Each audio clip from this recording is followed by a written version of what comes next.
Welcome my channel correct गुरु। आज हम science के जो मोस्ट इंपोर्टेंट क्वेश्चन है उसकी जो सीरीज चलेगी इस चैनल पे 500 क्वेश्चन की सीरीज चलेगी। 500 क्वेश्चंस मिलेंगे आपको साइंस के, वो क्वेश्चन जो हर एग्जाम में बार बार आए हुए हैं। और ये जो क्लास है, जो साइंस की 500 की जो सीरीज है वो आपके लिए इस चैनल पे आ रही है। तो ये क्लास है वो all competitive exam, lab assistant, HSSC, railway, all competitive exam से रिलेटेड वो क्लास रहेगी। तो आज हम उनके 500 सीरीज का जो पहला पार्ट है वो डिस्कस करते हैं। उसका जो पहला क्वेश्चन है वो आपके सामने है। वो क्वेश्चन का नाम क्या है? उस क्वेश्चन को कहते हैं किसे बाहरी जल कहा जाता है। पहला क्वेश्चन आपके सामने कि किसे बाहरी जल कहा जाता है। आपके पास चार ऑप्शन है। आपको क्या पूछा गया है? बाहरी जल किसे कहा जाता है, बाहरी जल किसे कहा जाता है। और आपके पास चार ऑप्शन है। पहला है बर्फ, और दूसरा ऑप्शन है आपके पास ड्यूटेरियम ऑक्साइड, ड्यूटेरियम ऑक्साइड है। और तीसरा ऑप्शन है आपके पास, पहला क्या हो गया? बर्फ हो गया, दूसरा क्या हो गया? ड्यूटेरियम ऑक्साइड हो गया, और तीसरा जो ऑप्शन है वो है आसुत जल। तीसरा ऑप्शन क्या है आपके पास? आसुत जल है। तो इसका राइट आंसर आपको बताना है। तो आपको क्वेश्चन क्या बताया गया कि किसे बाहरी जल कहा जाता है, बाहरी जल किसे कहा जाता है, इसका राइट आंसर आपको बताना है। तो बाहरी जल को अंग्रेजी में क्या बोलते हैं? हैवी वाटर बोलते हैं। बाहरी जल को अंग्रेजी में क्या कहा जाता है? हैवी वाटर कहा जाता है। तो इस आपके पास चार ऑप्शन है, तो उसमें से लास्ट वाला ऑप्शन है सभी। तो आलो कबो तो आएगा ही नहीं, तो ये ऑप्शन तो बिल्कुल ही गलत है। आसुत जल है वो होता है प्योर वाटर। प्योर वाटर का फॉर्मूला आपको पता है H2O होता है, तो H2O नहीं होगा। पूछा क्या गया आपसे? हैवी वाटर पूछा गया। बाहरी जल और पानी में दोनों में डिफरेंस क्या है वो मैं आपको बताता हूं। आपको पता होना चाहिए कि हाइड्रोजन के तीन आइसोटोप होते हैं, प्रोटियम, ड्यूटेरियम और ट्रिटियम। कितने आइसोटोप होते हैं? तीन समस्थानिक होते हैं हाइड्रोजन के। हाइड्रोजन के तीन समस्थानिक होते हैं, कौन कौन से? प्रोटियम, ड्यूटेरियम और ट्राइटियम। तो बाहरी जल का जो फॉर्मूला है ना वो होता है D2O। बाहरी जल का फॉर्मूला क्या होता है? D2O होता है। और पानी का फॉर्मूला क्या होता है? H2O होता है। तो हैवी वाटर का फॉर्मूला है ड्यूटेरियम, मतलब D2O। D2O अगर फॉर्मूला है तो इसका केमिकल नेम क्या बनेगा? Deuterium oxide. क्या कहा जाएगा इसको? Deuterium oxide. इस क्वेश्चन का राइट आंसर आएगा। इस क्वेश्चन का राइट आंसर क्या आएगा? Deuterium oxide. इस क्वेश्चन का राइट आंसर आएगा बाहरी जल वाले का। अब हम बात करते हैं नेक्स्ट क्वेश्चन के बारे में। तो वो जो नेक्स्ट क्वेश्चन है वो क्या है? आपके सामने है नेक्स्ट क्वेश्चन। उस नेक्स्ट क्वेश्चन, परमाणु के नाभिक की खोज किसने की थी? नेक्स्ट क्वेश्चन कौन सा है? परमाणु के नाभिक की खोज किसने की थी? एटॉमिक न्यूक्लियस की खोज किसने की थी? इसके बारे में आपको बताना है। नेक्स्ट क्वेश्चन आपके सामने है, परमाणु के नाभिक की खोज। परमाणु के नाभिक की खोज किसने की थी? तो जो एटॉमिक न्यूक्लियस है, परमाणु का नाभिक होता है, आपको पता है, सबको पता है परमाणु का जो नाभिक होता है उसकी खोज किसने की थी? ये क्वेश्चन दे रखा है आपको। आपको ऑप्शन मिलेगा, आपको ऑप्शन चार दे रखे हैं। कौन कौन से हैं? रदरफोर्ड ऑप्शन है। पहला ऑप्शन कौन सा है? रदरफोर्ड है। दूसरा जो ऑप्शन कौन सा है? दूसरा ऑप्शन है वो है डाल्टन। दूसरा ऑप्शन क्या है? डाल्टन है। और जो तीसरा ऑप्शन है वो क्या है आपके सामने? थॉमसन है। और उसके बाद में नंबर 4 पे जो ऑप्शन है वो है चैडविक। नंबर 4 पे ऑप्शन क्या है? चैडविक है। अब हम इस क्वेश्चन के ऊपर डिस्कस करते हैं, परमाणु के नाभिक की खोज किसने की थी? तो परमाणु के नाभिक की खोज, एटॉमिक न्यूक्लियस की खोज की थी, किसने की थी? रदरफोर्ड ने, डाल्टन ने, या थॉमसन ने, या चैडविक ने? इसका राइट आंसर आपको बताना है। तो इसका राइट आंसर ये आएगा, जो परमाणु का जो नाभिक होता है, आपको पता होना चाहिए परमाणु सिद्धांत देने वाला जो वैज्ञानिक था, एटॉमिक थ्योरी, परमाणु सिद्धांत के बारे में बताने वाले वैज्ञानिक थे, उन वैज्ञानिक का नाम था डाल्टन। कौन था? परमाणु सिद्धांत किसने दिया था? डाल्टन ने। डाल्टन ने परमाणु सिद्धांत दिया था। अब मैं आपको बता देता हूं, ये जैसे मान लो कोई एटम है, ये एटम है, इसके अंदर क्या है? प्रोटॉन और न्यूट्रॉन होते हैं। ये एटम का क्या हो गया? न्यूक्लियस हो गया, नाभिक हो गया। परमाणु का जो नाभिक हो गया न्यूक्लियस हो गया। और इसके अंदर क्या होते हैं? प्रोटॉन और न्यूट्रॉन होते हैं। नाभिक में क्या होते हैं? परमाणु के नाभिक में प्रोटॉन और न्यूट्रॉन होते हैं। और इलेक्ट्रॉन क्या काम करते हैं? बाहर चक्कर लगाते हैं। तो इलेक्ट्रॉन क्या काम करते हैं? बाहर चक्कर लगाते हैं। तो परमाणु है वो मूलतः तीन कणों से मिलकर बना है। एटम है वो कितने फंडामेंटल पार्टिकल से मिलकर बना है? 3 फंडामेंटल पार्टिकल, तीन कणों से मिलकर बना है। वो तीन कण कौन कौन से हैं? इलेक्ट्रॉन, प्रोटॉन और न्यूट्रॉन। अब बात किसकी की जा रही है? परमाणु के नाभिक की खोज। तो इस नाभिक के बारे में, इसके न्यूक्लियस के बारे में खोज किसने की थी? वो की थी रदरफोर्ड ने। किसने की थी? परमाणु के नाभिक की खोज की थी रदरफोर्ड ने। तो ए ऑप्शन आपका राइट आंसर होगा। पहले वाला जो क्वेश्चन था उसका आंसर क्या है? बाहरी जल का ड्यूटेरियम ऑक्साइड। ये आपको अच्छी तरीके से क्लियर हो गया होगा। सेकंड क्वेश्चन कौन सा है? परमाणु के नाभिक की खोज किसने की थी? ये वो क्वेश्चन है जो बार बार एग्जाम में रिपीट हुए क्वेश्चन है और एग्जाम में आते रहते हैं। और ये जो क्लास है वो ऑब्जेक्टिव क्लास चल रही है, ऑब्जेक्टिव टाइप क्लास। अगर आपको कंसेप्चुअल क्लास देखनी है तो इसका प्लेलिस्ट आपके करेक्ट गुरु चैनल पे आ चुका है, वहां जाके आप उन क्लासेस को देख सकते हो। ये ऑब्जेक्टिव टाइप क्लास चल रही है और ये 500 का सीरीज मिलेगा आपको साइंस के वो क्वेश्चन है जो बार बार एग्जाम में आए हुए और आते रहते हैं। अब हम बात कर रहे हैं परमाणु के नाभिक की खोज के बारे में। परमाणु के नाभिक की खोज की थी रदरफोर्ड ने। और उसके बाद में खोज किसने की थी?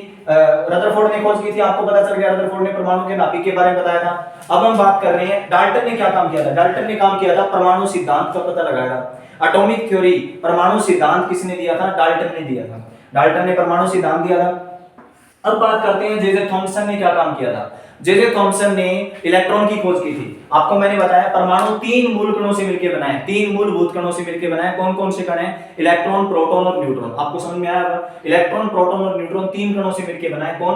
परमाणु। अब मैंने आपको बताया थॉमसन ने इलेक्ट्रॉन की खोज की, तो चैडविक ने क्या काम किया? चैडविक आपके ऑप्शन में है, चैडविक ने न्यूट्रॉन की खोज की थी। अब मैं आपको रिमाइंड कर देता हूं ये क्वेश्चन, परमाणु के नाभिक का पता, परमाणु के नाभिक की खोज, एटॉमिक न्यूक्लियस की खोज किसने की थी? परमाणु के नाभिक को अंग्रेजी में बोलते हैं एटॉमिक न्यूक्लियस, और उस पे कौन सा चार्ज होता है? पॉजिटिव चार्ज, जिसको हिंदी में बोलते हैं धनावेश। और ये जो क्लास है वो बाइलिंगुअल चल रही है। अब मैं आपको बताता हूं, डाल्टन ने परमाणु सिद्धांत दिया था, थॉमसन ने इलेक्ट्रॉन की खोज की थी। इलेक्ट्रॉन की खोज किसने की थी? जे थॉमसन ने इलेक्ट्रॉन की खोज की थी। और चैडविक ने क्या काम किया था? चैडविक ने न्यूट्रॉन की खोज की थी। ये वो क्वेश्चन है जो बार बार एग्जाम में आते हैं। मैं आपको चारों ऑप्शन की डिटेल बता रहा हूं और आपको क्वेश्चन अच्छे तरीके से समझ में आ रहे होंगे। अब हम बात करते हैं नेक्स्ट क्वेश्चन के बारे में। नेक्स्ट क्वेश्चन क्या है आपका? थर्ड क्वेश्चन कौन सा है? परमाणु में न्यूट्रॉन की खोज किसने की थी? नेक्स्ट क्वेश्चन आपका आ गया, देखो अभी आपको मैंने बताया परमाणु में न्यूट्रॉन की खोज किसने की थी। अब मैंने आपको ऑलरेडी बता दिया चैडविक ने, लेकिन आपके पास ऑप्शन दे रखे हैं इसमें परमाणु में न्यूट्रॉन की खोज किसने की थी। आपके पास ऑप्शन है चैडविक, परमाणु में न्यूट्रॉन की खोज किसने की थी? चैडविक है पहला ऑप्शन। दूसरा ऑप्शन कौन सा है? दूसरा ऑप्शन है आपके सामने रदरफोर्ड, रदरफोर्ड आया दूसरा। और नंबर 3 पे कौन सा है? थॉमसन। और उसके बाद में चैडविक। वो इस 4 ऑप्शन है, सेम ऑप्शन है आपके सामने, डाल्टन नहीं है बस। और इसमें कौन सा आएगा? चैडविक। चैडविक हो गया, रदरफोर्ड हो गया, थॉमसन हो गया, और उसके बाद में ये लास्ट वाला कौन सा है? रॉबर्टो।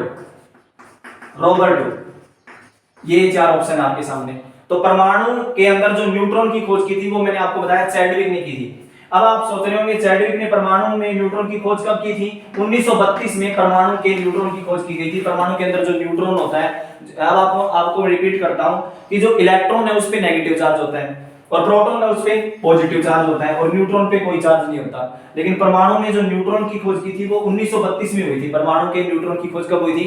1932 में हुई थी। रदरफोर्ड ने परमाणु के नाभिक का पता लगाया था। कब लगाया गया था? ये भी क्वेश्चन आपको बताया था, 1911 में पता लगाया था। परमाणु के नाभिक का पता रदरफोर्ड ने कब लगाया? 1911 में। समझ में आ रहे होंगे आपके क्वेश्चन इसी तरीके से। थॉमसन ने इलेक्ट्रॉन की खोज की थी, कब की थी? 1897 में। 1897 में थॉमसन ने इलेक्ट्रॉन की खोज की थी। रॉबर्ट टूक केमिस्ट्री में नहीं आता, रॉबर्ट टूक बायोलॉजी में आता है। किसमें आता है? बायोलॉजी में। और कोशिका का विज्ञान का पिता, कोशिका की खोज किसने की थी? कोशिका अंग्रेजी में बोलते हैं सेल की खोज की थी, वो की थी रॉबर्ट टूक ने। आपको क्वेश्चन अच्छे तरीके से समझ में आ गया होगा। तीसरा क्वेश्चन आपको पता चला परमाणु में न्यूट्रॉन की खोज किसने की? राइट आंसर आएगा चैडविक। 1932 में इसका राइट आंसर आएगा चैडविक। क्लियर हो गया। अब नेक्स्ट क्वेश्चन की बात करते हैं। नेक्स्ट क्वेश्चन कौन सा है? परमाणु के नाभिक के अवयव क्या हैं? नेक्स्ट क्वेश्चन कौन सा है? परमाणु के जो नाभिक के अवयव क्या हैं? तो आपको पूछा गया परमाणु के नाभिक में क्या क्या होते हैं। परमाणु के नाभिक के अवयव का मतलब होता है परमाणु के नाभिक में क्या क्या होते हैं। तो ऑप्शन आपके सामने 4 ऑप्शन है। कौन कौन से ऑप्शन है? प्रोटॉन और न्यूट्रॉन होते हैं, इलेक्ट्रॉन और न्यूट्रॉन होते हैं, और इलेक्ट्रॉन होते हैं इनमें से कोई नहीं। इसके सामने आपके सामने कितने ऑप्शन है? 4 ऑप्शन है। कौन कौन से हैं? परमाणु का जो नाभिक है वो किससे बना होता है? अवयव का मतलब होता है परमाणु का नाभिक है वो किससे बना होता है। तो परमाणु का नाभिक किससे बना होता है आपको मैं बता देता हूं। ऑप्शन आपके सामने प्रोटॉन और न्यूट्रॉन, इलेक्ट्रॉन और न्यूट्रॉन, इलेक्ट्रॉन इनमें से कोई नहीं। इलेक्ट्रॉन और न्यूट्रॉन, प्रोटॉन और न्यूट्रॉन और इनमें से कोई नहीं। आपको समझ में आया होगा। इसमें राइट आंसर क्या आएगा? प्रोटॉन और न्यूट्रॉन होते हैं परमाणु के नाभिक में। मैं ऑलरेडी बता चुका हूं आपको, ये दिखाई दे रहा होगा आपको आंसर। परमाणु के नाभिक के अंदर जो प्रोटॉन और न्यूट्रॉन होते हैं और इलेक्ट्रॉन बार क्या करते हैं? चक्कर लगाते हैं। आपको फोर्थ क्वेश्चन है वो भी क्लियर हो गया होगा। नेक्स्ट क्वेश्चन की बात करते हैं। नेक्स्ट क्वेश्चन कौन सा है? निम्न में से किसमें ऋण आवेश होता है? नेक्स्ट क्वेश्चन कौन सा है? निम्न में से किसमें ऋण आवेश होता है? नेगेटिव चार्ज किसमें होता है? इसका राइट आंसर आपको बताना है। निम्न में से किसमें ऋण आवेश होता है? अल्फा कण, गामा किरण, बीटा किरण और एक्स किरण। पहली कौन सी है? अल्फा। पहला कौन सा है? अल्फा किरण। दूसरी कौन सी है? गामा किरण। दूसरी कौन सी है? गामा किरण है, गामा रे। और नंबर 3 पे कौन सी है? बीटा किरण। और उसके बाद में नंबर 4 पे कौन सी है? एक्स किरण। आपको इसका राइट आंसर बताना है। ये 4 ऑप्शन आपके सामने है। क्या इसका आंसर पर किसमें ऋण आवेश होता है? अब आप इलेक्ट्रॉन बताते हैं, इलेक्ट्रॉन होता तो इसमें बता देते आप इलेक्ट्रॉन पे नेगेटिव चार्ज होता है। यहां पर तो रे के बारे में बताया है, तो अल्फा रे, अल्फा किरण होगी, गामा और बीटा और एक्स रे, ये 4 ऑप्शन है। तो इसमें आपको बताना है ऋण आवेश किस पर होता है। तो ऋण आवेश के लिए आप कंफ्यूज नहीं होना आपको बिल्कुल भी। जो अल्फा, बीटा और गामा किरण होती है वो रेडियो एक्टिव मतलब जो पदार्थ होते हैं, रेडियो एक्टिव सब्सटेंस होते हैं, उनसे पैदा होती है। अल्फा, बीटा और गामा 3 प्रकार की रे होती है, निकलती है। जैसे आपको याद रखना है प्रोटॉन पे कौन सा चार्ज होता है? पॉजिटिव। और इलेक्ट्रॉन पे कौन सा चार्ज होता है, नेगेटिव। उसी प्रकार आपको क्या काम करना है, और न्यूट्रॉन पे कौन सा चार्ज होता है, कोई भी चार्ज नहीं होता। प्रोटॉन पे पॉजिटिव होता है, इलेक्ट्रॉन पे नेगेटिव होता है, न्यूट्रॉन पे कोई भी चार्ज नहीं होता। उसी प्रकार आपको क्या करना है, जो प्रोटॉन पे पॉजिटिव चार्ज होता है उसी प्रकार अल्फा रे पे कौन सा चार्ज होता है, पॉजिटिव होता है। अल्फा रे पे कौन सा चार्ज होता है, पॉजिटिव होता है। और जो बीटा, बीटा को ऐसे डिनोट करते हैं, बीटा, बीटा पे कौन सा चार्ज होता है, नेगेटिव होता है। तो इसमें आपसे क्वेश्चन क्या पूछा गया है, आपसे ये क्वेश्चन पूछा गया है किसमें ऋण आवेश होता है, नेगेटिव चार्ज किसमें होता है। तो इसका राइट आंसर आएगा बीटा किरण में नेगेटिव चार्ज होता है। तो बीटा रे के अंदर कौन सा चार्ज होता है, नेगेटिव होता है। और जो गामा होती है उस पे कोई चार्ज नहीं होता, तो न्यूट्रॉन के अकॉर्डिंग बोल देंगे इसको। और अल्फा मैंने आपको बता दिया, बीटा भी बता दिया और गामा भी बता दिया। अल्फा ऐसे डिनोट होता है, बीटा ऐसे डिनोट होता है और गामा ऐसे डिनोट होता है। ठीक है, ये आपके सिंबल हो गए।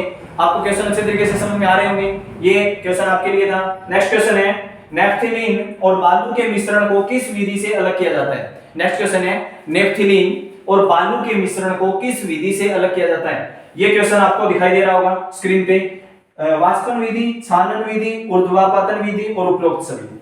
आपको चार ऑप्शन दे रखे हैं, कौन कौन से, नेफ्थलीन और बालू मिश्रण। एक होता है नेफ्थलीन, क्या होता है, एक होता है नेफ्थलीन और एक होता है बालू मिश्रण।